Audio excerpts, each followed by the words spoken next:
મારી સાથે મંચસ્થ ઉપસ્થિત અને આજની દાહોદની ક્રાંતિકારી ભૂમિમાં જેમણે આપણને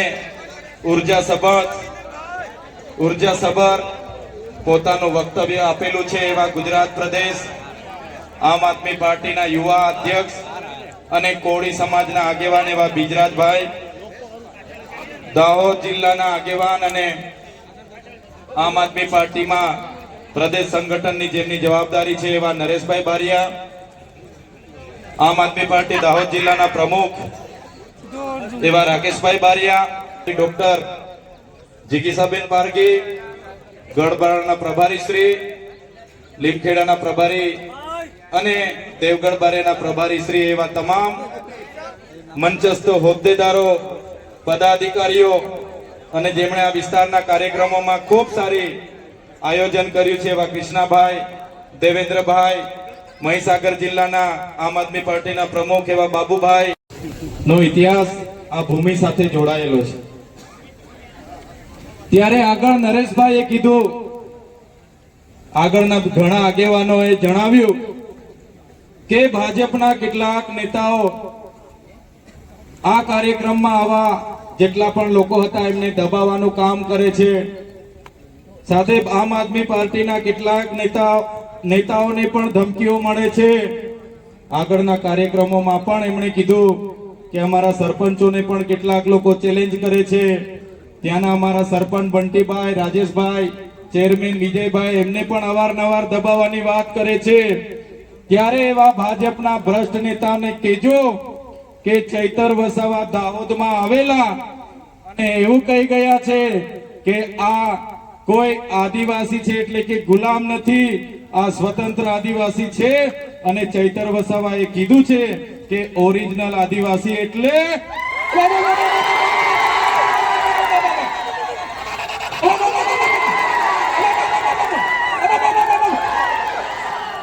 બસ એ લોકોને આટલો ભોપકારો આપી દેજો, કરી દેજો અને અમે બધા તમારા સહકારમાંથી આવી જઈશું. આજુબાજુના આપણા આગેવાનો પણ એ ભ્રષ્ટ ભાજપના નેતાઓને ખુલ્લા પાડવા માટે આવી જશે. એમને તમે પૂછો, આપણા બધાના કામ હોય છે ત્યારે ધારાસભ્ય, એ સાંસદ સભ્ય આપણને મળતા નથી. થોડા દિવસો પહેલા, થોડા મહિનાઓ પહેલા અમૃત મહોત્સવના રથો લઈને ગામડે ગામડે નીકળી પડેલા. એ પછી ગૌરવ યાત્રાના રથ લઈને ગામડે ગામડે ફરતેલા. અને થોડા દિવસો પહેલા ગયા મહિનામાં વિકાસ મહોત્સવના રથ લઈને ગામડે ગામડે આવેલા. આવ્યા હતા કે નથી આવ્યા? આવેલા કે નથી આવ્યા? ત્યારે કયો વિકાસ છે? આજે ગાંધીનગરમાં હું કોઈ જગ્યાએ જામ છું, બાંધકામ ચાલુ હોય ત્યારે ઉભા રહીને બેનને પૂછું, બેન નાના નાના છોકરાઓ સાથે તમે મજૂરી કરો છો, કયા વિસ્તારના છો? તો બેન કે ભાઈ અમે તો દાહોદના છે. જ્યારે હું રસ્તા પરથી નીકળું, ડામર રોડનું કામ ચાલતું હોય, આરસીસી રોડનું કામ ચાલતું હોય અને બહેનો ત્યાં કામ કરતી હોય, કાળી મજૂરી કરતી હોય, ધગધગતા તાપમાં અમને થાય કે આ કાના છે, આપણા વાળા જેવા લાગે છે, ગાડી ઊભી રાખો, આપણે પૂછી લઈએ.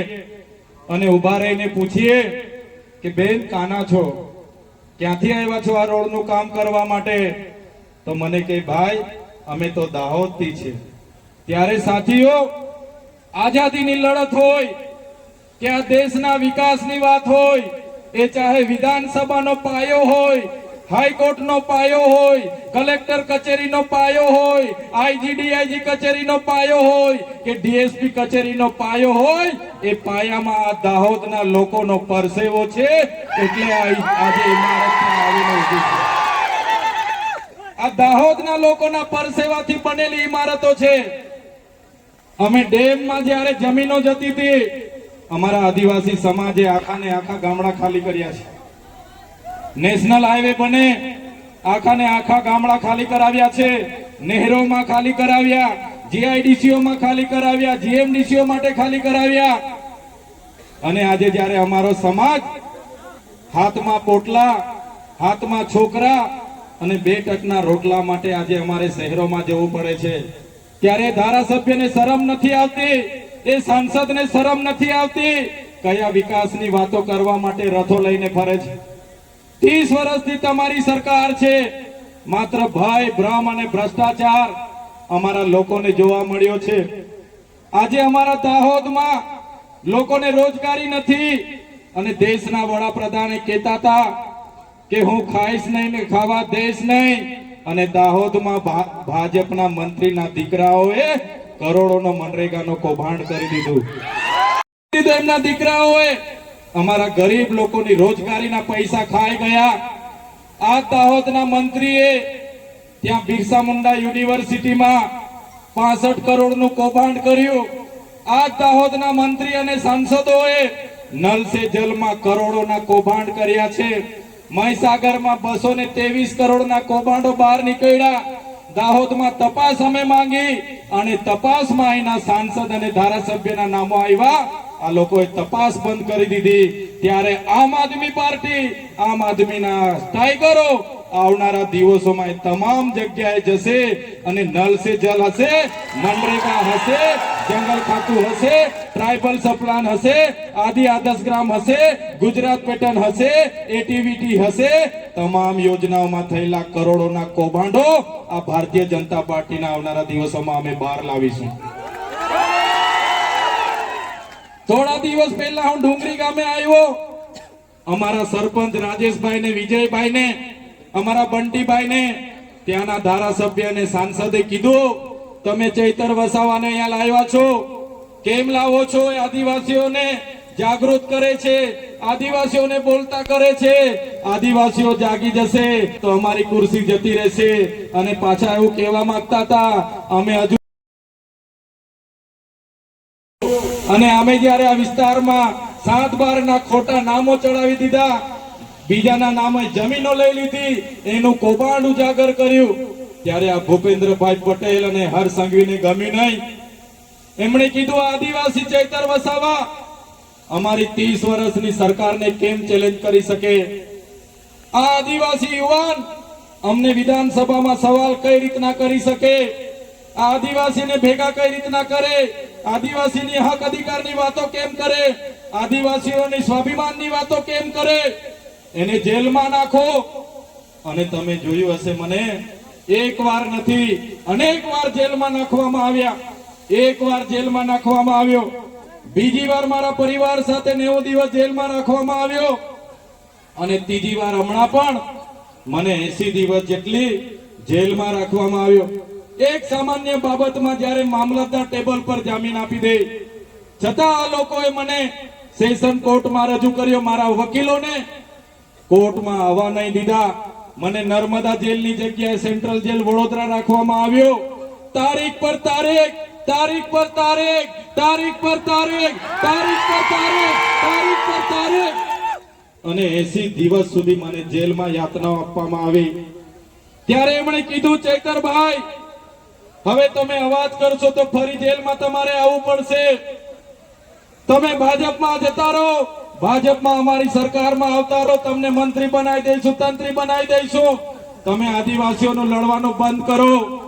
ત્યારે મેં એ લોકોને પણ કહેવા માંગુ છું, ચૈતર વસાવાને 1 વાર જેલમાં નાખવાથી, 2 વાર જેલમાં નાખવાથી, 3 વાર જેલમાં નાખવાથી ચૈતર વસાવા ડરી જાય એવા વસાવા નથી. આ ચૈતર વસાવા આદિવાસીનો દીકરો છે. આદિવાસીનો ઇતિહાસ તમે જોઈ લેજો. ગોરા અંગ્રેજો સામે અમે નથી ઝૂક્યા, આ કાળા અંગ્રેજો સામે પણ અમે નથી ઝૂક્યા. 80 દિવસ સામાન્ય બાબતમાં મને રાખ્યો, ત્યાં એટલી યાતનાઓ આપી. મારો પરિવાર દુખી, મારા કાર્યકરો દુખી, મારા પાર્ટીના લોકો ચિંતા કરે. તમારી બધાની ચિંતા હશે, તમે બધા મારા માટે પ્રાર્થના કરતા હશો. એ લોકોનો ઈરાદો હતો કે ચૂંટણી પત્યા સિવાય નીકળવા નથી દેવાનો. છતાં તમારી પ્રાર્થના, તમારી દુઆ, તમારી મનોકામના મારી બેન નો ઇતિહાસ આ ભૂમિ સાથે જોડાયેલો છે. ત્યારે આગળ નરેશભાઈએ કીધું, આગળના ઘણા આગેવાનોએ જણાવ્યું કે ભાજપના કેટલાક નેતાઓ આ કાર્યક્રમમાં આવા જેટલા પણ લોકો હતા એમને દબાવવાનું કામ કરે છે. સાથે આમ આદમી પાર્ટીના કેટલાક નેતાઓને પણ ધમકીઓ મળે છે. આગળના કાર્યક્રમોમાં પણ એમણે કીધું કે અમારા સરપંચોને પણ કેટલાક લોકો ચેલેન્જ કરે છે. ત્યાંના અમારા સરપંચ બંટીભાઈ, રાજેશભાઈ, ચેરમેન વિજયભાઈ એમને પણ અવારનવાર દબાવવાની વાત કરે છે. ત્યારે એવા ભાજપના ભ્રષ્ટ નેતાને કહેજો કે ચૈતર વસાવા દાહોદમાં આવેલા અને એવું કહી ગયા છે કે આ કોઈ આદિવાસી છે, એટલે કે ગુલામ નથી, આ સ્વતંત્ર આદિવાસી છે. અને ચૈતર વસાવાએ કીધું છે કે ઓરિજિનલ આદિવાસી એટલે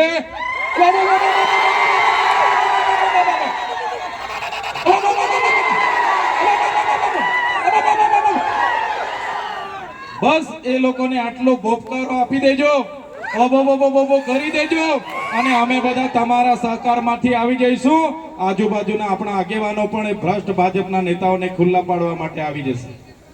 એમને તમે પૂછો, આપણા બધાના કામ હોય છે ત્યારે ધારાસભ્ય, એ સાંસદ સભ્ય આપણને મળતા નથી.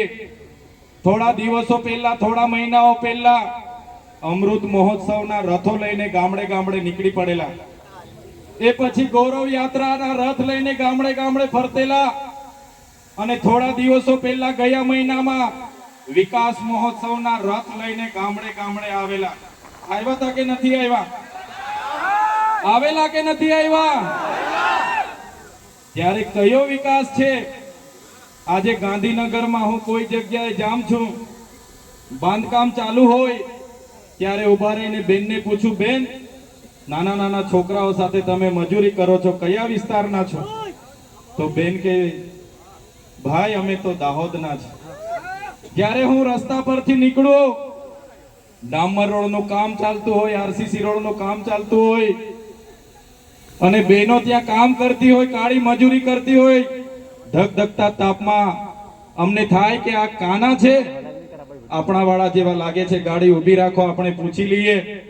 અને ઉભા રહીને પૂછીએ કે બેન કાના છો, ક્યાંથી આવ્યા છો આ રોડનું કામ કરવા માટે? તો મને કે ભાઈ અમે તો દાહોદથી છે. ત્યારે સાથીઓ, આઝાદીની લડત હોય કે આ દેશના વિકાસની વાત હોય, એ ચાહે વિધાનસભાનો પાયો હોય, હાઈકોર્ટનો પાયો હોય, કલેક્ટર કચેરીનો પાયો હોય, આઈજીડીઆઈજી કચેરીનો પાયો હોય કે ડીએસપી કચેરીનો પાયો હોય, એ પાયામાં આ દાહોદના લોકોનો પરસેવો છે. એટલે આજે ઇમારત આવીને ઊભી છે. આ દાહોદના લોકોના પરસેવાથી બનેલી ઇમારતો છે. અમે ડેમમાં જ્યારે જમીનો જતી હતી, અમારા આદિવાસી સમાજે આખા ને આખા ગામડા ખાલી કર્યા છે. નેશનલ હાઈવે બને, આખા ને આખા ગામડા ખાલી કરાવ્યા છે.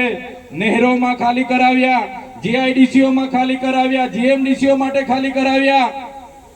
અને આજે જ્યારે અમારો સમાજ હાથમાં પોટલા, હાથમાં છોકરા અને 2 ટકના રોટલા માટે આજે અમારે શહેરોમાં જવું પડે છે, ત્યારે ધારાસભ્યને શરમ નથી આવતી, એ સાંસદને શરમ નથી આવતી.